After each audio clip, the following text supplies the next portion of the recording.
হিন্দুত্ববাদের উগ্রছায়া ভারত পুরা রাষ্ট্রটায় ক্ষমতায় থাকার কারণে, ক্ষমতার আগে থেকেই শুরু হয়েছে এই রাজনীতি, বিজেপি এবং উগ্র হিন্দুত্ববাদীরা ক্ষমতায় থাকার কারণে এইটার একটা আগ্রাসী ছায়া আশেপাশে দেশে রয়েছে।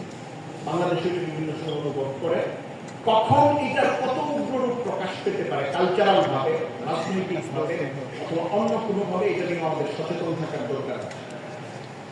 সর্বশেষ হল দিন কেন্দ্রিক রাজনৈতিক জোরালো কেন্দ্রীয় অভিমুখ তৈরি না।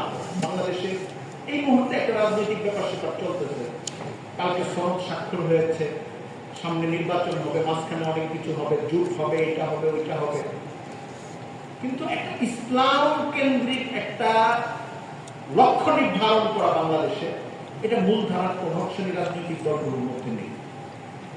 অন্য বিষয়গুলো আছে, ওগুলো খারাপ না, কিন্তু একটা হচ্ছে 33% ভালো, আরেকটা হচ্ছে 33% ভালো, একটা হলো 50% ভালো, আরেকটা হলো 90% ভালো।